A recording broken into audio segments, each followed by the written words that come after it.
نحمدہ و نصلی علی رسولہ الکریم اما بعد فاعوذ باللہ من الشیطان الرجیم بسم اللہ الرحمن الرحیم الا ان اولیاء اللہ لا خوف علیہم ولا هم یحزنون الذین آمنوا وکانوا یتقون لهم البشری فی الحیاۃ الدنیا وفی الآخرہ لا تبدیل لکلمات اللہ صدق اللہ مولانا العظیم وقال اللہ تبارک و تعالی فی شان حبیبہ بسم اللہ الرحمن الرحیم ان اللہ وملائکتہ یصلون علی النبی یا ایہا الذین آمنوا صلوا علیہ وسلموا تسلیما اللہم صل علی سیدنا و مولانا محمد وعلی آلہ واصحابہ اجمعین۔ خواتین و حضرات اور جملہ احباب جو انٹرنیٹ کے ذریعے دور دراز علاقوں میں ہمیں سن رہے ہیں، سب کو السلام علیکم ورحمۃ اللہ وبرکاتہ۔ دوستو، اللہ تبارک و تعالی کی یاد اور اس کا ذکر یہ ہمارے جمع ہونے کے مقاصد میں سے اہم ترین ہے۔ تو آج اپنے آپ کو بھی یاد دلائے گا اور آپ کو بھی یاد دلائے گا کہ اپنے دل کے توجہ اور حضور کو قائم رکھتے ہوئے اللہ تبارک و تعالیٰ کی طرف، اس کی ذات کی طرف متوجہ ہوں، کیونکہ یقین ہے کہ ہم جب یہاں مل کر بیٹھے ہیں، خواتین تشریف لائی ہیں، مرد تشریف لائے ہیں، وہ ہماری طرف متوجہ ہے۔ یہ کتنی بڑی پیاری بات ہے، کتنی بڑی مثبت، کتنا بڑا مثبت اشارہ ہے۔ زندگی کی جو خوبصورتی ہے، حسن ہے، وہ ہے ہی مثبت اشاروں سے قائم۔ بعض اوقات ہم اپنے آپ کو مشکلات میں، امتحانوں میں گھرا ہوا پاتے ہیں۔ ہمیں ایسے محسوس ہوتا ہے کہ دنیا کے مصائب کے پہاڑ ہمارے اوپر آ کر گرے ہیں۔ کبھی مالی مشکلات کا شکار ہوتے ہیں، کبھی خاندانی مشکلات سامنے آ جاتی ہیں، کبھی رشتہ داروں کی طرف سے ہو جاتا ہے، ہمیں ایسے محسوس ہوتا ہے۔ کبھی دوستوں کی جو بے وفائی کا یا ان کے عدم تعاون کا شکوہ ہوتا ہے۔ یعنی زندگی میں ہم ان چیزوں کو زیر نظر رکھتے ہیں، لیکن ہم اور آپ وہ جو مثبت چیزیں ہیں جس کو قرآن مجید میں، جیسے ابھی آیت کریمہ تلاوت کی کہ اللہ تعالیٰ فرماتا ہے کہ جو میرے دوست ہیں ان کو خوف بھی نہیں ہے، ان کو غم بھی نہیں ہے، یہ وہ لوگ ہیں جو صاحب ایمان ہیں۔ الذین آمنوا وکانوا یتقون، صاحب ایمان ہے، علامت بیان کی جا رہی ہے۔ اور پھر آگے کہ وہ تقوی والے ہیں۔ تقوی یہ ہے کہ یعنی خدا کو کے ساتھ ایک ایسا تعلق جس میں محبت بھی ہے، جس میں ادب بھی ہے، جس میں اس کی معرفت یعنی پہچان بھی ہے۔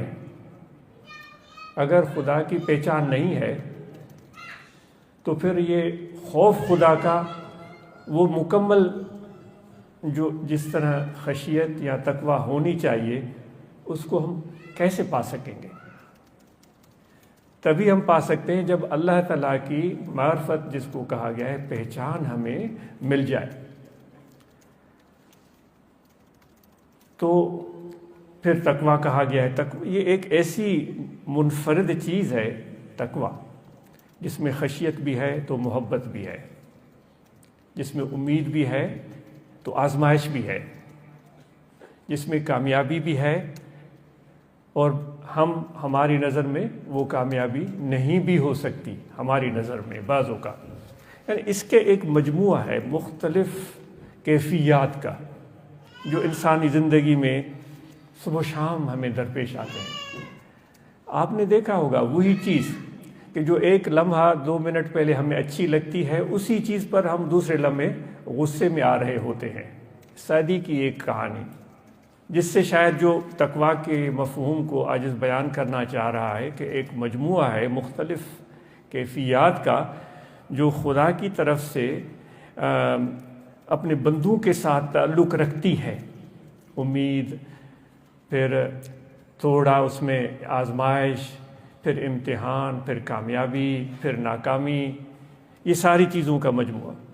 تو میں عاجز عرض کر رہا تھا کہ ہم بھی خود صبح و شام ایسی کیفیات سے دوچار ہوتے ہیں۔ تو سعدی کہتے ہیں کہ ایک بادشاہ تھا، ایک مرتبہ کیا ہوا کہ اس کے سامنے ایک مجرم کو لایا گیا، تو اس مجرم کی سزا اس پر ثابت ہو گئی۔ تو بادشاہ نے حکم دیا کہ اس کا سر قلم کر دیا جائے۔ اس وقت ایسے ہی ہوتا تھا، بادشاہ نے حکم دے دیا۔ اب قصہ تو لمبا چوڑا ہے، عاجز بالکل اختصار سے، بادشاہ نے حکم دے دیا کہ اس کا سر قلم کر دیا جائے۔ تو وہ قیدی جب نا امید ہو گیا، مایوس ہو گیا اور سمجھنے لگا کہ اب میری جان جا ہی رہی ہے، میں مر رہا ہوں، تو اس نے اپنے منہ سے بادشاہ کے بارے میں دوسرے الفاظ، بادشاہ کے بارے میں کم و بیش الفاظ نکالے، ہم کہہ سکتے ہیں گالیاں نکالی۔ سعدی کے الفاظ تو کچھ اور ہوں گے، گلستاں کا واقعہ ہے، آپ خود پڑھ سکتے ہیں۔ تو بادشاہ اس کی زبان نہیں جانتا تھا، اس کی زبان کچھ اور تھی، بادشاہ کی زبان کچھ اور تھی۔ تو بادشاہ نے فوراً پوچھا کہ یہ قیدی، یہ سزا یافتہ مجرم کیا کر رہا ہے؟ تو اس کے شاہی محفل میں سینکڑوں لوگ بیٹھے ہوئے تھے، ایک وزیر با تدبیر کھڑا ہو گیا، اس نے کہا حضور اجازت ہو تو میں عرض کروں یہ کیا کہہ رہا ہے؟ بادشاہ نے کہا ہاں بتاؤ۔ تو اس وزیر با تدبیر نے کہا کہ یہ قیدی، یہ مجرم آپ کو دعا دے رہا ہے کہ خدا آپ کے اوپر دراز کرے، اللہ آپ کی بادشاہی سلامت رکھے، کامیابیاں ملیں، فتح مند ہوں، کامران ہوں۔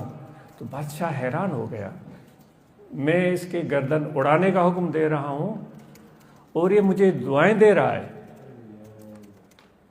تو بادشاہ کے تصور سے بھی یہ کوئی الگ چیز تھی۔ تو حیرت سے اس نے اس مجرم کو دیکھا اور کہہ دیا کہ بھائی اس کی سزا معاف ہے، اس کی سزا معاف ہے۔ حالانکہ آپ نے سنا کہ پہلے جو بات کہی ہے سعدی نے کہ وہ کیا کر رہا تھا، وہ گالیاں دے رہا تھا۔ دوسرا وزیر اٹھ کر کھڑا ہو گیا اور وہ زور زور سے کہنے لگا کہ میری بات سنیں، میری بات سنیں۔ بادشاہ کو کہا کہ حضور اجازت، مجھے بات۔ بادشاہ نے کہا کیا ہے؟ اس نے کہا حضور میں جھوٹ نہیں بولوں گا، میں سچ کہوں گا اور میں حقیقت بیان کرنا چاہتا ہوں۔ بادشاہ نے کہا کہ بتاؤ کیا ہے؟ اس نے کہا جو پہلے وزیر آپ کے سامنے کھڑے ہو کر کہہ رہا تھا کہ یہ مجرم سزا یافتہ آپ کو دعائیں دے رہا ہے، آپ کی کامیابی کے لیے دعائیں دے رہا ہے، فتح مند ہونے کے لیے، آپ کی بادشاہی سلطنت قائم رہنے کے لیے، وہ جھوٹ بول رہا تھا۔ حقیقت یہ ہے کہ اس نے آپ کو گالیاں دی ہیں۔ تو بادشاہ تھوڑی دیر کے لیے خاموش ہو گیا، دونوں کی باتوں کو اپنے ذہن میں لا کر سوچنے لگا۔ تھوڑی دیر کے بعد تو اس نے، وہ الفاظ تو سعدی کی یاد نہیں ہے، پرانی بات پڑھی ہوئی ہے، اس نے اس کو کہا کہ تم اپنا منہ بند رکھو، اپنا منہ بند رکھو۔ اور جو پہلے شخص نے بات کی ہے، وزیر نے بات کہی ہے، وہ درست ہے، بلکہ اس وزیر کو جس نے بظاہر اپنے تئیں سچ بیان کیا تھا اس کو سزا دے دی۔ تو پھر سعدی کہتا ہے کہ بادشاہوں کی طبیعت کا کچھ پتہ نہیں ہوتا، کبھی کچھ کہیں ہوتے ہیں کبھی کہیں ہوتے ہیں. یہ صرف بادشاہوں کا حال نہیں ہوتا. اب دیکھو بظاہر اس بادشاہ نے گالیاں کھائیں اور اس کی جان بخش دی. تو ہم لوگوں کی طبیعت بھی ایسی ہوتی ہے کہ کبھی کچھ چیز پسند آ رہی ہوتی ہے، پھر دوسرے لمحے وہی چیز ہمیں ناپسند ہوتی ہے. کسی پر ہم خوشیاں منا رہے ہوتے ہیں، وہی چیز دوسرے کسی اور موقع پر ہمارے لیے پریشانی کا باعث بن جاتی. تو اللہ تبارک و تعالی کا جو ارشاد ہے کہ لہم البشرا، اب جو ایمان لے آئے ہیں، تقوی والے ہیں، ان کو خوشخبری ہے.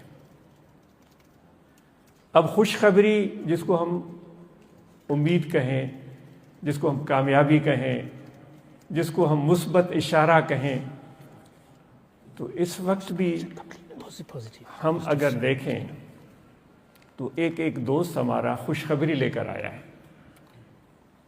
ایک دوست، ایک مرد، ایک خاتون ایک بشارت لے کر آئی ہے. کیونکہ کیسے بشارت ہے؟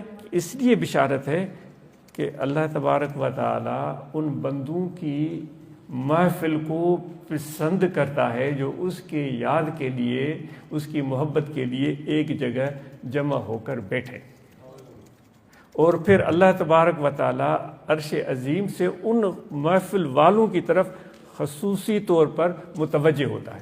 آپ کے آنے سے ہمیں اللہ کی توجہ ملی، آپ کے آنے سے، خواتین کے آنے سے، مردوں کے آنے سے خدا کی توجہ کا، اللہ تعالیٰ کی توجہ کا ہم مرکز بن گئے. تو آپ خود اندازہ لگائیں کہ اس سے کوئی اور مثبت چیز ہو سکتی ہے؟ اس سے کوئی بڑی بشارت ہو سکتی ہے؟ یہ شرف تو حاصل ہے، وہ برے ہیں یا بھلے ہیں، 2-4 قدم ہم بھی تیرے ساتھ چلے ہیں. اگر ہم برے ہی برے ہیں لیکن اس لمحہ ہم خوش قسمت ہیں، کیونکہ خدا ہماری طرف متوجہ ہے. اور یہ کہانی یہاں مکمل نہیں ہو جاتی. آپ اپنے بھلی پلوں میں باندھ لیں. خواتین پرانے زمانے میں کوئی آٹا گوندنا ہوتا تھا، سالن پکانا ہوتا تھا، تو وہ جو سونے کے زیورات ہوتے تھے، انگوٹھیاں پہنی ہوتی تھی، وہ نکال کے اپنے اس چادر کی پلو میں باندھ دیتی تھی کہ میں کہیں رکھوں، میں بھول جاؤں، وہ گم نہ ہو جائے، یہ قیمتی چیز ہے. تو عاجز بھی اپنے آپ کو کہتا ہے اور آپ کو بھی کہ یہ بھلے آپ اپنے چادر کے پلو میں یہ باندھ لیں. یہ کہانی یہاں ختم نہیں ہوتی. ہم کہیں کہ یہ محفل ہو گئی، یہاں پر ماشاءاللہ ملاقات ہو گئی اور ماشاءاللہ نعت ہوئی، منقبت ہوئی، اور ہم نے یہ کہہ دیا کہ اللہ کا ذکر کر رہے ہیں، اور ہم نے یہ سوچ لیا کہ ہمارے دل خدا کے لیے دھڑک رہے ہیں.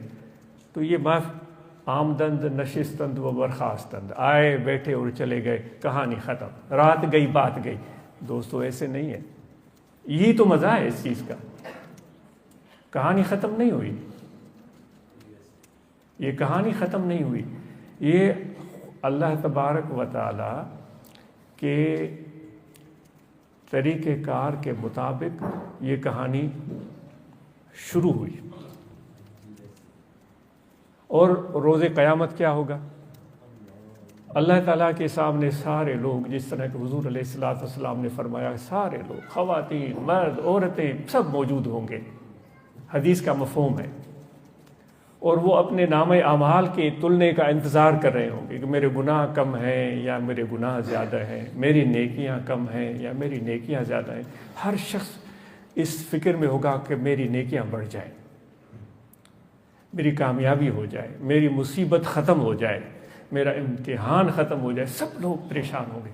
ایسے موقع پر اللہ تعالیٰ کے حبیب حضور نبی کریم رؤوف رحیم صلی اللہ علیہ وسلم نے فرمایا کہ ان لوگوں کی طرف خدا متوجہ ہوگا جو اس کے لیے دنیا میں اکٹھے ہو کر بیٹھے تھے، اس کی یاد کے لیے، اس کی محبت کے لیے. اب لاکھوں لوگ موجود ہیں، کروڑہ لوگ موجود ہیں. ان لوگوں کی طرف متوجہ ہوگا، وہ خواتین، وہ مرد، کہ وہ کہاں ہیں، وہ لوگ کہاں ہیں. اعلان ہوگا، وہ لوگ کہاں ہیں جو میرے نام کے لیے ایک جگہ جمع ہوتے تھے. وہ لوگ کہاں ہیں جو میرے لیے مل کر بیٹھتے تھے. وہ لوگ کہاں ہیں جو میرے لیے مل بیٹھ کر پھر ایک دوسرے سے جدا ہوتے تھے. وہ ادھر آ جائیں. حضور علیہ الصلوۃ والسلام فرماتے ہیں کہ ان کو خدا اپنے سائے تلے بٹھائے گا، اپنے سائے تلے بٹھائے گا، اپنے عرش عظیم کے سائے تلے سارے لوگ گرمی سے پریشان ہوں گے، پسینے میں شرابور ہوں گے۔ یہ خدا کا پیار ہے۔ وہ کہتا ہے کہ میں رحیم ہوں، میں رحمان ہوں۔ اللہ تعالیٰ فرماتا ہے میں رحمان ہوں، میں رحیم ہوں۔ رحمان اس کو بولتا ہے جو آپ خود بھی آج کل تو ماشاءاللہ انٹرنیٹ پر ہر چیز موجود ہے کہ جو دنیا میں مہربان ہو۔ رحیم کے لیے بولتے ہیں کہ جو دنیا میں بھی مہربان ہو اور آخرت میں بھی مہربان ہو۔ رحیم، آپ یہ تو ساتھ ساتھ دونوں لفظ آتے ہیں، بسم اللہ الرحمن الرحیم۔ رحمان میں رحمت آ گئی، پیچھے الگ سے رحیم لگا دیا گیا۔ رحمان میں کوئی کمی نہیں تھی، تعارف ہو گیا تھا سارا مکمل، لیکن پیچھے سے رحیم بھی لگا دیا گیا۔ تو کہا جاتا ہے رحیم کی خاصیت یہ ہے کہ صرف دنیا میں نہیں بلکہ آخرت میں بھی وہ رحم کرے گا، آخرت میں بھی وہ مہربان ہوگا۔ بلکہ بعض مفسرین نے یہ کہا ہے کہ رحیم کی مفہوم اور معنی یہ ہے کہ وہ اس چیز کو ناپسند فرماتا ہے کہ یہ مجھ سے بخشش کیوں نہیں مانگ رہا ہے۔ اب انتہا دیکھیں کہ یہ مجھ سے میری رحمت کیوں نہیں مانگ رہا ہے۔ وہ حدیث ہے نا کہ جب تم غلطیاں کر کے مجھ سے معافی نہیں مانگو گے تو میں پھر اور لوگوں کو لے آؤں گا جو غلطیاں کریں گے، ان سے گناہ سرزد ہوں گے، پھر میری طرف متوجہ ہوں گے اور پھر مجھ سے معافی طلب کریں، میں ان کو معاف کر دوں گا۔ یہ خدا کو تو اپنے رحمت کا اظہار کرنا ہی کرنا ہے، اللہ تعالیٰ کو اپنی رحمت کا اظہار کرنا ہی کرنا ہے۔ تو روز قیامت ان ذکر والوں کے ساتھ یہ کہانی کہاں تک چلی گئی، چھوٹی سی محفل ہے یہ محدود لوگ یہاں مل بیٹھے ہیں، یہاں سے کہانی شروع ہوئی، زندگی تک جاری رہی، ایک محفل کی کہانی، صرف ایک محفل کی، چند 1-1.5-2 گھنٹے کی کہانی، پھر وہ چلتی رہی، پھر موت آ گیا، پھر ہم قبر میں چلے گئے، اور وہاں بھی اس کہانی کو اللہ تعالیٰ نے جاری رکھا۔ نظر رہی کہ یہ وہ بندہ تھا جو میری یاد کے لیے ایک جگہ آیا تھا، ایک جگہ بیٹھا تھا، یہ میرے ذکر کے لیے ذکر والوں کے ساتھ مل بیٹھا تھا۔ تو یہ صحبت جو ہے اس نقش بندی سلسلہ میں بہت اہمیت رکھتی ہے۔ اس میں تقریر واعظ کا دخل نہیں ہے، اور عاجز اپنے آپ کو پریشان محسوس کر رہا ہے کہ مجھے گفتگو کرنی پڑ رہی ہے۔ یہ گفتگو سے ماورا بات ہے، یہ بہت ہی نفیس اور اعلیٰ بات ہے۔ یہ صرف تأثر لیتا ہے وہ روح اور قلب کے ذریعے جو اندر کو، انسان کے باطن کو خوبصورت بنا دیتا ہے۔ تقریر سے، واعظ سے نہیں ہوتا یہ کام، اور ہم تقاریر اور واعظ کے پیچھے لگ جاتے ہیں، یہ اس سے ماورا بات ہے۔ وہ جس طرح ایک واقعہ شاید یاد آ جائے کہ وہ اصحاب کہف کا بادشاہ ظالم تھا، قرآن مجید کا واقعہ ہے، آپ ضرور پڑھیے گا، اصحاب کہف کا واقعہ ضرور پڑھیے گا۔ بادشاہ ظالم تھا، جابر تھا، وہ ظلم کرتا تھا، ان کے ظلم اور جبر سے بچنے کے لیے کچھ اصحاب اس علاقے کو چھوڑ دیتے، وہ کہتے ہیں کہ ہم ایسی جگہ جائیں گے جہاں اس ظالم کا ظلم نہ ہو۔ تو وہ جب چلتے ہیں تو راستے میں ان کو بکریاں چرانے والا وہ بندہ مل جاتا ہے، چرواہا مل جاتا ہے۔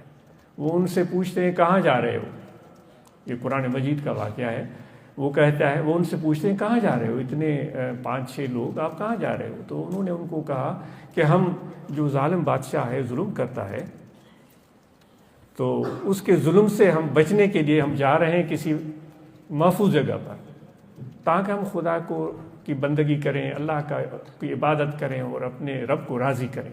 تو وہ کہانی اس چرواہے کو بڑی پیاری لگی، ان کا ارادہ، ان کا تمنا بڑی پیاری لگی۔ چرواہے نے کہا میں بھی آپ کے ساتھ چلوں گا۔ اس نے بکریاں چھوڑ دیں، اس نے سوچا یہ بکریاں خود بخود گھر چلی جائیں گی واپس۔ وہ چرواہا ان کے ساتھ چل پڑا۔ چرواہا جب چل پڑا تو بکریوں کو چرانے والے چرواہے کے ساتھ اس کا کتا بھی تھا۔ تو اس کتے نے جب مالک کو جاتے ہوئے دیکھا تو کتا ان کے پیچھے چل پڑا۔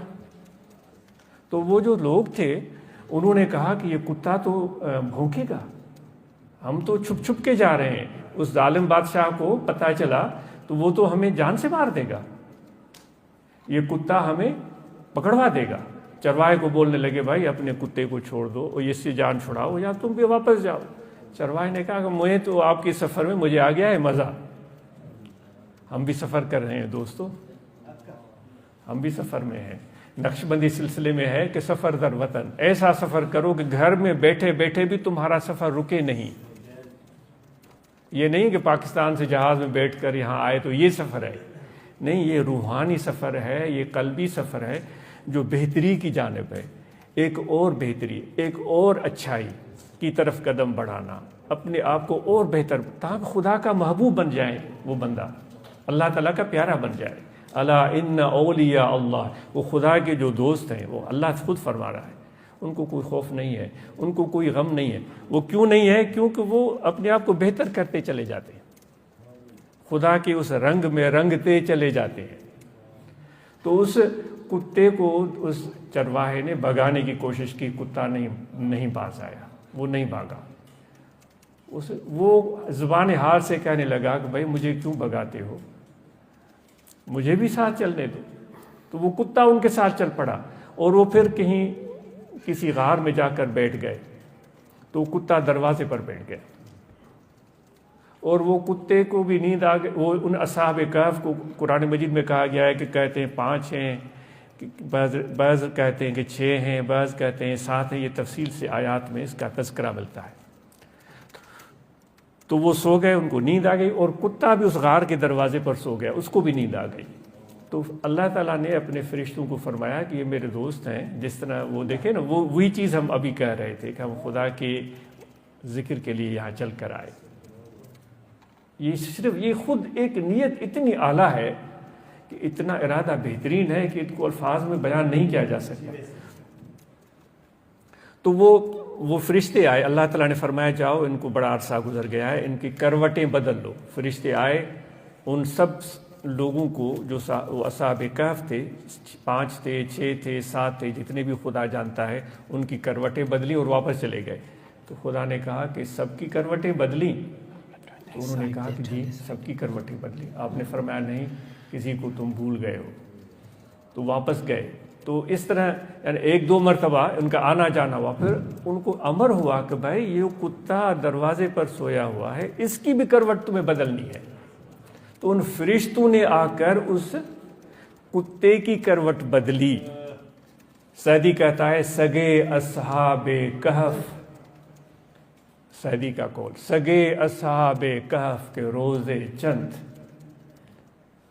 پائے نیکاں گرفت مردم شد۔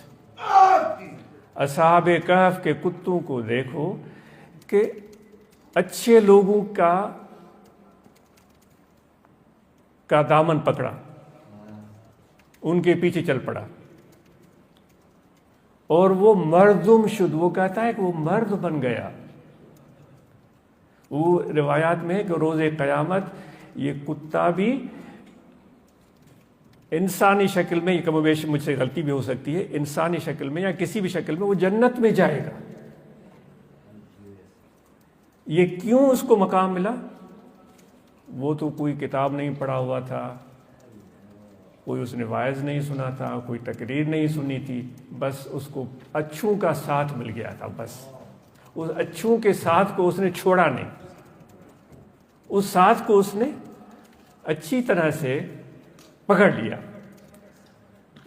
تو یہ جو صحبت ہے، یہ تعلق ہے، یہ اس کو سمجھنے کی ضرورت ہے، اس کو مضبوط اور مستحکم بنانے کی ہمیں ضرورت ہے۔ اور دوسرے پھر سعدی آگے کہتا ہے پسر نوح با بدام نشست، پسر نوح یہ بھی قرآن مجید کا واقعہ ہے، پسر نوح با بدام نشست خاندان نبوتش گم شد۔ نوح علیہ السلام کا بیٹا، اتنے اول العزم پیغمبر کا بیٹا، وہ بھی قرآن مجید کا واقعہ ہے۔ جب نوح علیہ السلام نے کہا تھا آؤ کشتی میں بیٹھ جاؤ، اس نے کہا تھا یہ کشتی کو میں کیوں بیٹھوں؟ اس نے کہا تو یہ پانی آ رہا ہے، کیا ہوگا؟ میں کسی اونچائی پر چلا جاؤں گا۔ اس نے بہت زیادہ پانی آئے گا، تو اس نے کہا میں پہاڑوں پر چڑھ جاؤں گا۔ اس نے کہا نہیں، آج کوئی بچانے والا نہیں ہے۔ لیکن وہ اپنے دوست جو بھی جیسے بھی تھے وہ ان کے ساتھ رہا، اپنے والد کے ساتھ نہیں بیٹھا، نوح علیہ السلام کے ساتھ وہ نہیں بیٹھا، وہ ان لوگوں کے ساتھ رہا جو نوح علیہ السلام کی مخالفت میں تھے۔ تو سعدی کہتا ہے کہ نوح علیہ السلام نبی کا بیٹا غلط لوگوں کے ساتھ رہا، ان کی صحبت میں رہا، ان کے نبوت والا خاندانی گم ہو گیا، یعنی اس کا تعلق ہی ختم ہو گیا۔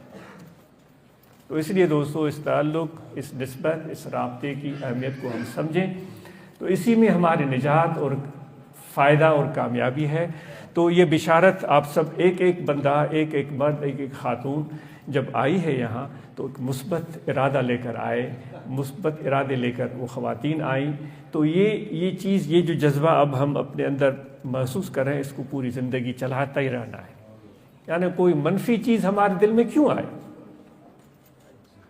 منفی چیز آنی ہی نہیں چاہیے، کیونکہ جو بھی ہم جب ذکر والے ہیں، ہم یہ سمجھتے ہیں کہ جو بھی ہمارے ساتھ ہو رہا ہے وہ خدا کی طرف سے ہو رہا ہے۔ یہاں تک ہم جب ہمارے پیارے وفات پا جاتے ہیں، ہمارے بھائی، ہمارے والدین، ہمارے بچے وفات پا جائے، ہم کہتے ہیں انا للہ و انا الیہ راجعون، یہ خدا کی چیز تھی، خدا کی طرف گئی، یعنی ہم سمجھتے ہیں کہ خدا کا امر تھا۔ تو جو بھی سلسلے ہمارے ساتھ ہوتے ہیں، وہ بٹائی صاحب کا شعر پھر یاد، پریے جے پار جی مڑئی مٹھائی، کانے کڑھائی چکھیں جے چیت کرے۔ وہ کہتے ہیں محبوب کی طرف سے جو بھی چیز آتی ہے نا وہ میٹھی ہوتی۔ آپ ذکر والے ہیں، آپ یاد کرتے ہیں اللہ تعالیٰ کو، جو صبح اور شام جو بھی ہمارے ساتھ ہوتا ہے وہ کہتا ہے وہ میٹھا ہے۔ اب یہ بھی کہہ سکتے تھے کہ اگر غم ہے تو پھر تو پریشانی ہوگی، خوشی ہے تو میں خوش ہوں گا، وہ نہیں، وہ تو ایک مکمل بیانیہ دے رہے ہیں۔ وہ کہ محبوب کی طرف سے جو بھی آتا ہے وہ میٹھا ہوتا ہے، وہ کڑوا نہیں ہوتا اگر پیار سے تم اس کو چکھ لو۔ تو جو بھی ہمارے ساتھ ہوتا ہے، اے ذکر والو، اپنے ذکر کو جاری رکھو، اپنے کام کو جاری رکھو، اپنے ملازمت کو جاری رکھو، اپنے کاروبار کو جاری رکھو، اپنے تعلیم کو جاری رکھو، اپنی کوشش کو جاری رکھو، جد و جہد کو جاری رکھو، فارغ ہم مت بیٹھیں، اپنے تسلسل کو ٹوٹنے نہ دیں، جاری رکھو، کنٹینیوٹی۔ اب اگر آج گرمی ہے، کل سردی ہے، آج خوشی ہے، کل غم ہے، آج ہمیں کامیابی نظر آ رہی ہے، کل ناکامی نظر آ رہی ہے، ہم اس سے ہم اپنی امید کا دامن ہاتھ سے جانے نہ دیں۔ سب سے بڑی چیز جو ہے وہ امید ہے، اس کو ہم قائم رکھیں، تو پھر انشاءاللہ یہ زندگی ہماری، وہ جو نا ہچکولے آتے ہیں، وہ ہچکولے پھر محسوس کرتے ہیں، پھر ہم جھجکتے ہیں، پھر ہم پریشان ہوتے ہیں، وہ جھجکنا، وہ ہچکولے کھانا، اور پھر کبھی ملنا، کبھی نہ ملنا، کبھی شکوہ کرنا، کبھی شکایت کرنا، وہ ان میں انشاءاللہ تعالی بہتری آتی چلی جائے گی۔ آپ سب کو، اور میں اپنے آپ کو بھی یہی بات کہتا ہوں، وہی تو اللہ تعالیٰ کہہ رہا ہے، ان کو خوف بھی نہیں ہے اور غم بھی نہیں ہے نا، الا ان اولیاء اللہ لا خوف علیہم ولا ہم یحزنون۔ دنیا تو وہی ہے جس میں خدا کے دوست بھی جی رہے ہوتے ہیں، دنیا تو وہی ہے جس میں ہم بھی جی رہے ہوتے ہیں، وہی صبح وہی شام ان پر بھی بیتتی ہے، وہی رات وہی دن ہم پر بھی بیتتے ہیں۔ وہ خصوصی طور پر اللہ کہتا ہے، اللہ تعالیٰ جو میرے دوست ہیں ان کو خوف نہیں ہے، ان کو غم نہیں ہے، بھائی اسی دنیا میں جی رہے ہیں، اسی ہوا میں سانس لے رہے ہیں، وہی جدوجہد میں مصروف ہیں، وہی کام کر رہے ہیں، ان کو خوف نہیں، ان کو غم نہیں، دنیا میں بھی اور آخرت میں بھی، کیونکہ وہ مثبت انداز میں ہر چیز کو لیتے چلے جاتے ہیں۔ بڑی یہ مسرت کی بات ہے کہ ہمارے دوست یو کے ہیں، اسلاؤ کے دوست، اور جو ڈربی، نیلسن، بولٹن، اور کافی انہوں نے کتنی خوبصورت ابتدا کی ہے کہ ہمارے جو ایک کمیونٹی کا بہت بڑا حصہ خواتین ہیں، ان کو آگے آنے کا موقع مل رہا ہے، ان کو ہمارے سامنے اپنے خیالات کے اظہار کا موقع مل رہا ہے۔ یہ بھی اعزاز خدا نے آپ کو دیا، یہ اللہ تعالیٰ نے آپ کو اعزاز دیا۔ خواتین ایک بہت بڑا اہم حصہ ہیں ہمارے کمیونٹی کا، اور ان کی بہت زیادہ ضرورت ہے ہماری پوری کمیونٹی کو کہ وہ بھی اپنا مثبت کردار ادا کر سکیں۔ حضور علیہ الصلوۃ والسلام جب گئے تھے ملک شام تو وہ شام سفر کس طرح ہوا تھا کہ خدیجہ نے آپ کو کاروبار کرنے کے لیے کہا تھا کہ میرا سامان لے کر جائیں، آپ چلے گئے تھے۔ تو خواتین کا ہر موقع پر بہت ہی اہم اور مثبت کردار رہا ہے۔ تو انشاءاللہ ہماری بچیاں بیٹیاں اپنی اہمیت منوا رہی ہیں اور بہتر طریقے سے منوائیں گی، اور ہم مرد بھی ان کے لیے راستے میں رکاوٹ نہیں بنیں گے۔ کم از کم اتنا تو کر سکتے ہیں، حوصلہ بڑھائیں تو بہت ہی بڑی بات ہے، ان کا دل بڑھائیں، ان کا حوصلہ بڑھائیں۔ اگر یہ بھی نہیں ہو سکتا تو کم از کم رکاوٹ تو نہ بنے۔ اپنی سوچ کو سیدھا رکھیں، اپنے ذہن کو سیدھا رکھیں، اپنے فکر کو ہم سیدھا رکھیں، اپنے آپ کو سنبھالیں، اپنے آپ کو لگام دیں، یعنی کہ ہماری جو خواہشات ہیں ان کو لگام دیں اور تھوڑا قابو کریں۔ وہ ایک شخص تھا، وہ مجھے وہ واقعہ پورا یاد نہیں آ رہا ہے، وہ ایک چھوٹا سا ہے کہ وہ روز قیامت بخشا گیا۔ تو اس نے کہا کہ میں تو ساری زندگی جو ہے گناہ کیے ہیں، میں نے کسی کی زبانی میں نے یہ واقعہ سنا ہے، میرے گناہ کیے ہیں، تو آج میں بخشا گیا ہوں۔ تو خدا کی طرف سے ارشاد ہوا کہ ایک مرتبہ تم راستے سے جا رہے تھے تو راستے میں کانٹے پڑے ہوئے تھے، وہ کانٹے تو نے ہٹائے اس نیت سے کہ میرے پیچھے کوئی آئے اس کو کانٹا نہ چبھے۔ یہ ایک عمل مجھے اچھا لگا، اس لیے تم جاؤ جنت میں۔ سبحان اللہ۔ وہ دیکھو گناہ جو تھے وہ تو اللہ خدا کی نظر میں آئے ہی نہیں، اللہ تعالیٰ کی نظر میں وہ ایک چھوٹا سا عمل آ گیا۔ تو دوستو ہم بھی راستے کے کانٹے جو ہیں وہ صرف ہٹائیں، اگر نہیں ہٹا سکتے تو کم از کم ہم بچھائیں تو نہیں، کانٹے بچھائیں تو نہیں۔ تو ہماری بچیاں، ہماری بیٹیاں وہ بھی اپنے کردار کو بہتر طریقے سے سر انجام دے۔ آج بڑا اہم موضوع تھا جو ہماری بحیثیت مسلم کمیونٹی جو کمزوریاں ہیں ان میں سے یہ ایک چیز ہے کہ ہم جو ہے وہ جو وصیت جس کو بولا جاتا ہے اس کو ہم نہیں مرتب کرتے، پھر وہ خاندان میں اختلاف آ جاتے ہیں، پھر بیٹے بیٹیوں میں اختلاف ہو جاتا ہے، بھائیوں میں اختلاف ہو جاتا ہے۔ سب سے پہلے بات تو یہ ہے کہ بھائی اللہ تعالیٰ مجھے توفیق دے کہ میں اپنے آپ کو اتنا مستحکم بناؤں کہ مجھے کسی اور کی ملکیت کی طرف دیکھنے کی ضرورت ہی نہ پڑے، اتنی محنت کروں کہ مجھے اپنے بھائی بہن یا بیٹے کی طرف دیکھنے کی ضرورت ہی نہ پڑے۔ کہ ہمارا وہ اگر وہ چیز حرص کے زمرے میں آ جاتی ہے، پھر تو قرآن مجید میں اللہ تعالیٰ نے اس کی مذمت فرمائی ہے کہ میرے پاس اتنا ہے اور بھی چاہیے۔ وہ کہتے ہیں شہد عالی شان چیز ہے جس کی قرآن مجید میں بھی اللہ تعالیٰ نے تعریف فرمائی ہے، حضور نے اس کی تعریف فرمائی ہے، لیکن جو شہد کی جو مکھیاں ہوتی ہیں ان کی ایک وصف ہے کہ وہ جمع کرنے کے شوق میں ہوتی ہیں، میں اور شہد جمع کروں اور وہ چکھتی بھی نہیں ہے، وہ پورا چھتا بھر جاتا ہے۔ وہ چھتا بھر جاتا ہے تو پھر کیا ہوتا ہے، وہ سعدی کہتا ہے کہ پھر ایک دن وہ چرواہے کی نظر پڑتی ہے، وہ دھومنی لے کر آتا ہے اور وہ ان سارے مکھیوں کو بھگاتا ہے، وہ پوری شہد لے کر چلا جاتا ہے، پھر مکھیاں بناتی ہیں کہ ہماری شہد کہاں گئی، ہماری شہد کہاں گئی۔ تو یہ حرص جو ہے شہد کی مکھی والا، یہ تو پھر بربادی کر دیتا ہے۔ تو آخر میں طریقے ذکر عرض کیا جائے گا، اور انشاءاللہ اس ذکر سے ہمیں دنیا آخرت کی کامیابیاں اور بھلائیاں میسر آئیں گی۔ پہلے کل بھی عرض کیا تھا، آپ کو سب کو پتہ ہے، یہاں دل ہے، توجہ رکھیں کہ دل ذکر کر رہا ہے، اللہ اللہ اللہ اللہ۔ یہ ہم سب کو اجازت ہے، کل بھی ذکر کریں۔ یہ تھوڑا سمجھ میں مشکل آتا ہے، دوست بار بار پوچھتے ہیں، وہ حیرت ہوتی ہے، 20-30 سال کے بعد بھی پوچھتے ہیں یہ کل بھی ذکر کیسے ہوتا ہے۔ تو 20-30 سال تک اگر وہ دوست آتے رہے ہیں، بیٹھتے رہے ہیں، تو کل بھی ذکر چل ہی رہا ہے، تبھی تو آ رہے ہیں، دل جاری ہے تبھی تو آ رہے ہیں، ورنہ تو کون آتا ہے۔ تو کل بھی ذکر بڑی ایک منفرد اور بڑی یونیک چیز ہے، تو یہ کل بھی ذکر کی مشق کریں، اللہ اللہ اللہ اللہ اللہ، یہ دل کی یاد ہے۔ تو خدا کے ساتھ جڑی رہے. اور سفر در وطن جو بات کہی گئی کہ ہر روز اپنے سفر کو بیٹھے بیٹھے بھی جاری رکھیں اور بہتری کی طرف آپ بڑھتے رہیں اور مراقبہ کریں. اور ہم سب نماز کی پابندی کریں اور رمضان کے مہینے میں ہم روزے رکھیں. جو زکوٰۃ ہم پر واجب ہے وہ غریبوں کا حق جو ہمارے مال میں اللہ تعالیٰ اور اس کے رسول صلی اللہ علیہ وآلہ وسلم نے مقرر کیا وہ ہم ادا کریں. اگر ہم پر حج فرض ہے تو حج ادا کریں. اور سب سے اہم بات کہ صحبت کریں. تقریر کے پیچھے وائز کے پیچھے نہ بس قریب رہیں.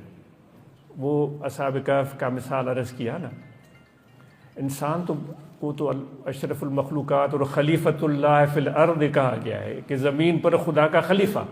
کتے کو یہ خلیفۃ اللہ نہیں کہا گیا ہے, لیکن خلیفۃ اللہ نہ ہونے کے باوجود وہ چونکہ اچھے لوگوں کی معیت کو پسند کرتا ہے, اللہ تعالیٰ کو یہ عمل پیارا آ جاتا ہے, پیارا لگتا ہے. تو صحبت رکھیں, بیٹھیں اور متوجہ رہیں اور منتظر رہیں کہ کبھی وہ مثبت اثرات ہمارے دل پر مرتب ہو جائیں. تو انشاءاللہ یہ صحبت سے ہی سب فائدہ ہوگا.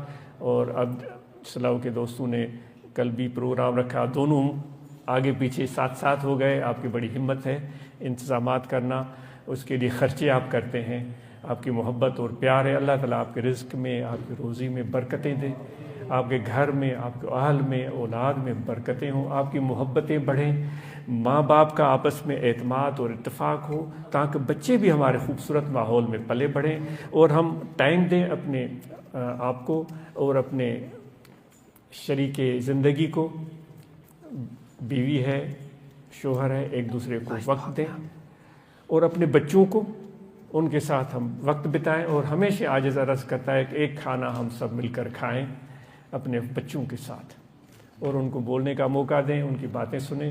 آج بچوں کی زبانی ہم نے نعتیں سنی اور خواتین نے کی نمائندگی کی گئی اور انہوں نے اپنے خیالات کا اظہار کیا. بہت ہی یہ خوش آئند بات ہے. اللہ تعالیٰ آپ سب کو, خواتین و مرد جو بھی تشریف لائے ہیں, آپ سب پر اپنی رحمت نچھاور کرتا رہے. بہت شکریہ, جزاک اللہ. اور جو آپ خدمات سر انجام دیتے ہیں پاکستان میں رمضان کے موقع پر, قربانی کے موقع پر, اس کے لیے ہم آپ کے بےحد ممنون ہیں, بہت مشکور ہیں. وہاں جو انتظامات ہوتے ہیں, طلباء وہاں جو پڑھتے ہیں, ان کے انتظامات آپ لوگوں کے تعاون سے ہی ممکن ہوتے ہیں. جو مہمان وہاں آتے ہیں روزانہ, ان کی کھانے پینے کا جو انتظام ہوتا ہے وہ جماعت کے ہی قربانی سے ممکن ہے. خواتین اندر آتی ہیں, وہ بیٹھتی ہیں, ان کی رہائش, ان کی آسائش, وہ سب آپ دوستوں کے تعاون سے ممکن ہے, جس کے لیے عاجز آپ کا بےحد ممنون اور مشکور ہے. اللہ تعالیٰ آپ کو اس کا اجر عطا فرمائے. بہت شکریہ.